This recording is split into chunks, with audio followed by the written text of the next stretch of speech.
Universal, mas precisava ter também, né, era 20th Century Fox antes, que ficava bacana também. Muito bacana. Bom, você quer saber, né, quais são os melhores filmes para assistir, para se divertir no final de semana?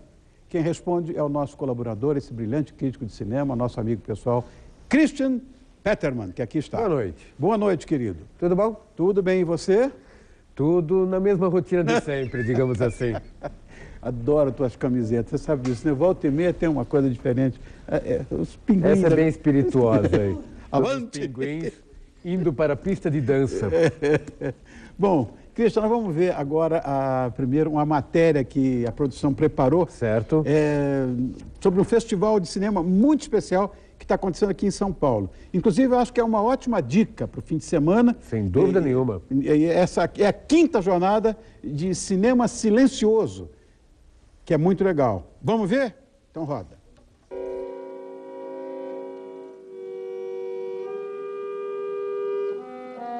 A jornada representa uma espécie de coroamento das atividades de um arquivo de filmes, que tem algumas atividades específicas. Um arquivo de filmes coleta filmes antigos, conserva filmes, restaura filmes e exibe filmes. Uma das sessões fixas desde a primeira jornada, e que eu espero que continuemos sempre, é assim, escolhemos um país.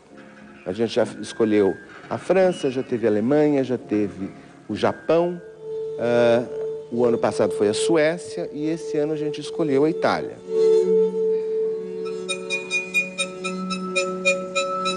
A temática brasileira desse ano, que é o Gilberto Rossi, é o centenário da chegada do Gilberto Rossi ao Brasil, é um dos mais importantes cinegrafistas e produtores do período silencioso brasileiro.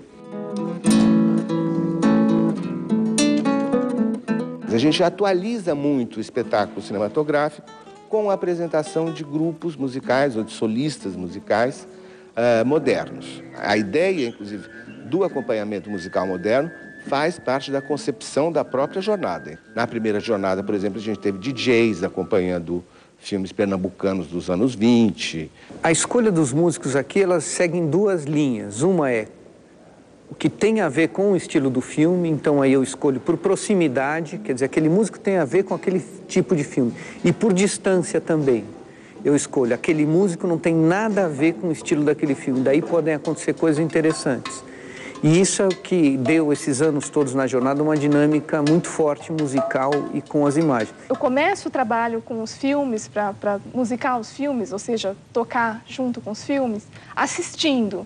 Então, eu geralmente não tenho uma ideia pronta da instrumentação ou de como é que eu vou, que músicas eu vou usar para acompanhar os filmes. A composição musical eu deixo totalmente a cargo de cada músico que eu escolho, porque quando eu escolho um músico, eu já estou escolhendo o estilo de trabalho daquele músico. Então, é aquilo que eu quero, o que ele faz é o que eu quero, porque eu acho que aquilo tem a ver com o filme. E tem uma coisa na jornada que é o seguinte, aqui a gente tenta criar diferentes formas de relação do som com o filme, desde como era feito antigamente, com o piano, tocando um repertório de música erudita, como era feito nos cinemas mudos nos anos 20, anos 10, né, no século passado, até abordagens bem experimentais. Então as pessoas aqui, o público vai vir e vai ter diferentes estilos, diferentes abordagens da música em relação à imagem.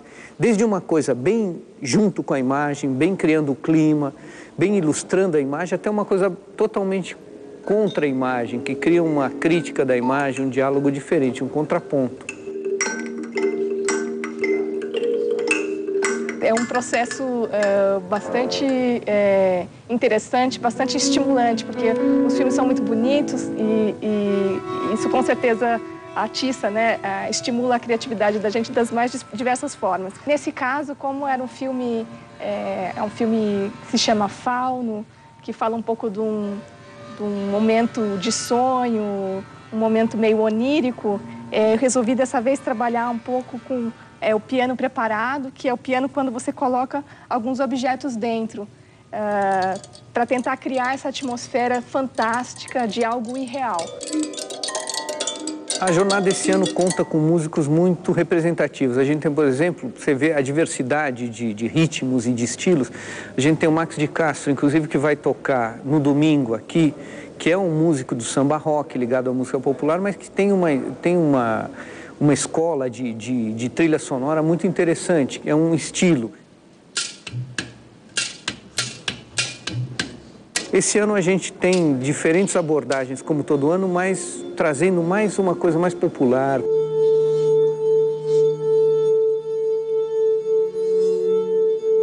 O esquema geral da jornada é o seguinte, existem duas salas na Cinemateca, a sala BNDES e a sala Petrobras. Na sala Petrobras, os filmes são projetados sem acompanhamento musical. Na BNDES, com acompanhamento musical. Os horários podem ser consultados no site da Cinemateca, na página da jornada, que é www.cinemateca.gov.br/jornada.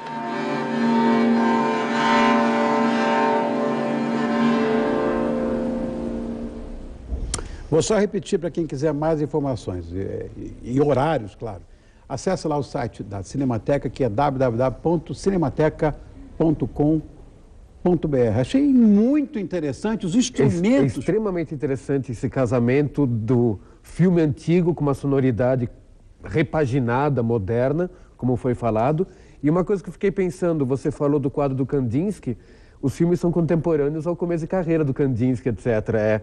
Há um link temporal ali, praticamente. São filmes italianos, mas mais ou menos a mesma época das obras do Kandinsky. Essas coisas de início de século que a gente gosta tanto, né?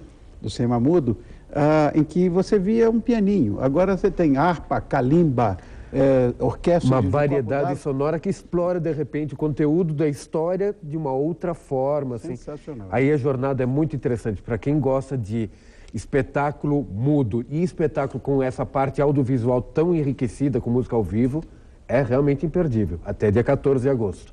Bom, eu sei que a primeira estreia que você quer comentar já foi da semana passada. Exatamente. Né? Que é uma comédia brasileira, não se preocupe, nada vai dar certo. Foi feita pelo Coronel Murphy, com toda certeza. E nada deu certo mesmo? Como? Nada deu certo? O filme deu quase certo. Deu até mais certo do que eu esperava, digamos assim. É o mais recente trabalho do Hugo Carvana, veterano ator, realizador do cinema brasileiro. E Hugo Carvana vem de uma comédia anterior chamada A Casa da Mãe Joana, que sinceramente é uma comédia vulgar, rasteira, que eu achei medonha. E quando eu soube desse filme, com esse título, que eu acho em si um título pouco vendável, e um trailer não muito bom, eu fui ver o filme com todos os pés atrás do mundo. E eu fiquei preocupado, não se preocupe, mas eu fiquei preocupado, mas foi em vão, porque é uma comédia bastante brejeira, bastante leve, muito no espírito da malandragem brasileira, mas sem a vulgaridade da Casa da Mãe Joana, que trabalha a relação de pai e filho, Tarcísio Meira, e aí vemos Gregório do Vivier. Gregório do Vivier rouba o espetáculo nesse filme. Pai e filho picaretas, ambos são malandros, ambos viajam pelo país, literalmente interpretando papéis, engabelando pessoas, fazendo espetáculos de stand-up pelo país afora. Aí nós vemos o Tarcísio Meira ao lado, foi rapidamente na cena, do diretor Hugo Carvana, que inclusive faz uma pequena participação, e a participação do Hugo Carvana dá pista para o filme. O filme em si é uma grande homenagem aos artistas aposentados, aos artistas que estão longe do palco e não conseguem ficar longe do palco. O próprio Hugo Carvana representa isso.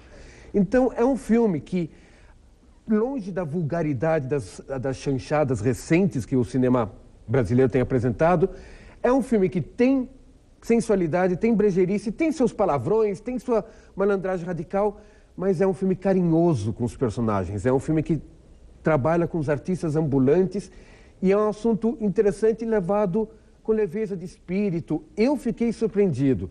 Como eu falei, eu entrei preocupado, mas quase tudo deu certo. Ótimo, com esse filme. Ótimo. Bom, amanhã estreia também uma aventura de ficção científica, é o Super 8, e Steven Spielberg, né? Então, é uma produção do Steven Spielberg, mas, antes de mais nada, tem tudo a ver com o Spielberg. É um filme em homenagem, digamos assim, ao próprio Spielberg. O projeto é do diretor e roteirista J.J. Abrams, que foi o criador da série Lost e que dirigiu essa nova repaginada do Star Trek no cinema. O filme Super 8 se passa em 1979, E o filme é uma sincera, explícita, transparente homenagem aos filmes tipo Contatos Imediatos do Terceiro Grau, do Spielberg, 77, E.T., do Spielberg, 82, Os Goonies, que é uma produção do Spielberg. A história é a seguinte, é um grupo de adolescentes, amigos, que com uma câmera Super 8 estão fazendo um filme de zumbi. E durante a rodagem acontece esse impressionante acidente de trem. É uma cena fantástica, impressionante. E esse acidente de trem desencadeia a história de ficção científica, que essa turma de jovens descobre que, de repente, há um alienígena na cidade. Entra o exército toma conta, aí nós vemos a invasão do exército, toma conta da cidade. Essa situação é um clichê Spielbergiano. Contatos Imediatos do Terceiro Grau tem isso, E.T. tem isso, a presença alienígena, a invasão do exército visto como um vilão, só que com a repaginada, apesar do filme ser ambientado em 79, uma sensibilidade para o espectador de hoje. O filme é, olha, em 2D, não é um filme em 3D. Ultimamente, tudo que é feito em 3D. Ele aposta realmente na história. Quem cresceu naquela época, dos anos 70, 80, com Steven Spielberg, que foi, digamos, o meu caso, eu me formei cinéfilo junto com essa geração de filmes, é um espetáculo saborosíssimo. É entretenimento de primeira qualidade. O filme tem um pique impecável, efeitos especiais fantásticos. E como o espectador de hoje está um pouco mais acostumado com uma violência mais acentuada, etc., o filme é um pouco mais forte, um pouco mais agressivo do que a geração dos filmes originais de Spielberg. Mas é justamente para se adaptar ao espectador de hoje. Super 8 é uma delícia de filme pipoca. E quem gosta de ficção científica, como o nosso caso, não pode perder. Não sei de casa hoje, o Léo estava com a camisa de Tracker. Então, o diretor é o diretor do Star Trek que está preparando o próximo longa-metragem para o ano que vem. Estou sabendo.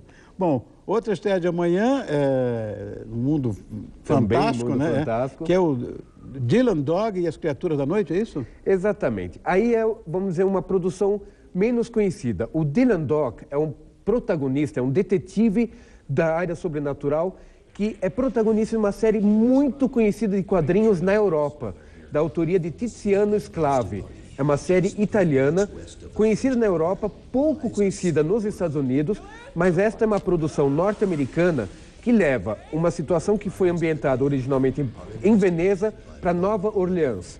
Dylan Dog é um detetive que se comunica com o submundo, digamos assim. E o submundo, nesse caso, em Nova Orleans, são apenas vampiros, lobisomens e mortos-vivos. Todo mundo junto aqui agora. É um samba do monstro doido, digamos assim. Começam a acontecer uma série de mortes entre os vampiros. E o Dylan Dog, que estava meio aposentado, longe dessa aventura mirabolante, é chamado para resolver a questão. O filme trabalha com humor negro acentuado. Vocês veem pelo próprio trailer, a proposta aí é mais trecheira, assim, é uma brincadeira, é um filme mais juvenil, mais voltado para o público adolescente ou para os poucos no Brasil que gostam realmente dessa série Dylan Dog. É divertido, é uma produção com certos limites de orçamento, você percebe isso. Mas não é trash. Não é trash porque a produção é até bastante sofisticada, tá. Mas essa levada bem humorada de humor negro leva um pouco por esse caminho. Bom, amanhã também estreia, aí no mundo real. Sim. Nossa, suspense dinamarquês com o título Tudo Ficará Bem. Será que vai ficar bem mesmo? Dinamarquês então, eu gosto. Tudo Ficará Bem. Esse título é irônico. Esse é o mais novo trabalho do diretor dinamarquês Christopher Boe, colega do Lars von Trier, que está em cartaz nos cinemas com Melancolia. O Tudo Ficará Bem tem como protagonista um diretor cineasta que, num certo momento, por um acaso, acaba tendo em mãos fotografias que mostram atitudes violentas dos soldados dinamarqueses no Iraque. Fotografias que revelam a completa quebra dos direitos humanos em relação a prisioneiros iraquianos, e isso cometido por soldados dinamarqueses. Com essas fotografias em mãos, o protagonista que nós vemos aí, o cineasta, entra num turbilhão de paranoia, tentando descobrir a autenticidade das fotos, quem está por trás desse registro, o que de fato aconteceu no Iraque, e com isso a vida dele entra num redemoinho. É realmente um filme de teoria da conspiração e é uma estrutura de roteiro incomum. É um filme que desafia as expectativas e desafia o espectador como um todo. Digamos assim, 80% da história é em ritmo de thriller, de suspense. Os últimos 20 minutos, os últimos 20%, digamos, do filme, que é um flashback, é um melodrama. Pega o espectador totalmente de surpresa. Infelizmente, quer dizer, infelizmente para a trama, nem tudo ficará bem. Mas é uma obra curta, 90 minutos. Esse diretor só realiza filmes de 90 minutos, é impressionante. Todos os filmes dele são cravados, eu agradeço. Mas é um filme enxuto, muito bem escrito, sobre essa consciência do primeiro mundo em relação às violências que o ser humano comete em guerras no Oriente, no Oriente Médio, em toda essa situação muito contemporânea. E para um país nórdico que está vivendo esse terror, por exemplo, como a Noruega, do terrorismo presente no próprio solo, é uma história até bastante contemporânea, bastante pertinente na sua paranoia. Legal. DVD? Vamos lá. Intermediário.com, por quê? Intermediário.com é um filme adulto, tanto que eu estou vendo aqui a classificação indicativa 18 anos. É mais ou menos como rede social. O filme Rede Social contou a história do Facebook. Esse filme se inspira também em fatos reais e no personagem Jack Harris, que é muito bem interpretado por Luke Wilson. Jack Harris foi um dos pioneiros do e-commerce, do comércio virtual, do comércio pela internet. O Jack Harris teve a brilhante ideia de criar um processo de fazer cobrança das pessoas pelo uso de sites alheios. E, no caso, na fonte, assim, na mina de ouro mais precisa da internet, a pornografia. Ele criou um vínculo entre vários sites pornográficos no mundo todo com consumo pago em cartão de crédito, o que foi, na virada dos anos 1990 para 2000, uma mina de ouro sem fundos. E aí nós vemos toda a intriga que rodeou esse começo, essa descoberta do comércio virtual, com máfia russa, com o mundo pesado da pornografia, aí sexo, drogas e rock and roll.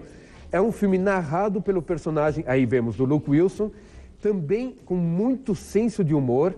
É um filme adulto sobre um fato muito recente, tratado também de uma forma bem interessante. É uma pedida apimentada, digamos assim, sobre como certas descobertas são verdadeiras facas de dois gumes. E o Mary Max? Então, eu me lembro muito bem da época que eu comentei o Mary Max quando foi lançado em cinema. Foi, me lembro. Foi australiano, é australiano. Exatamente. Foi logo depois da Páscoa do ano passado que eu falei do filme quando foi lançado em cinema. Muito bonitinho. E agora eu estou dando a dica em DVD, porque é uma animação, volto a dizer, imperdível para quem gosta de animação, de belas histórias humanas. E é um filme emocionante, bem-humorado, que conta a amizade de longa data, assim, por décadas, à distância entre uma menina na Austrália e um senhor judeu em Nova York.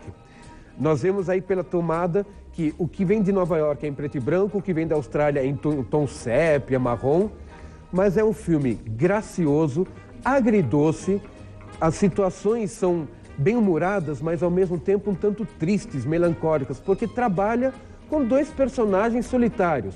Mary é uma menina solitária na Austrália, Max é um senhor solitário em Nova York.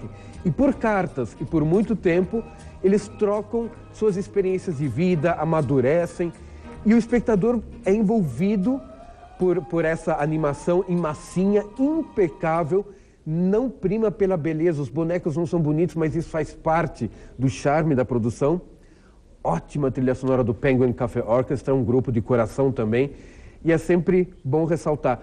E é um filme da Play Art, eu só queria também mencionar a Play Art porque, aproveitando rapidamente aqui a câmera, eu queria agradecer a Play Art, a dona Elda, pelo presente que eles mandaram. Elda, obrigado. Semana. Também recebi uma caixa, eu fiquei uma caixa um de madeira impressionante. Top Secret, carimbo da americano, lançamentos da Play Art. Então, Apollo 18, né? Apolo 18, em torno do Ah, Apolo não, 18, que Elda, comentaremos em breve. muito legal, Elda, achei muito bacana. Com Vem um certeza. telescópio junto. Exatamente. Um belo presente. Elda, um beijo para você, meu amor, para o Otélio Incrível Otelinho. Super 8, alienígena, espaço, vamos usar a luneta aí da Play Art. Valeu, obrigado. Eu também adorei o presente.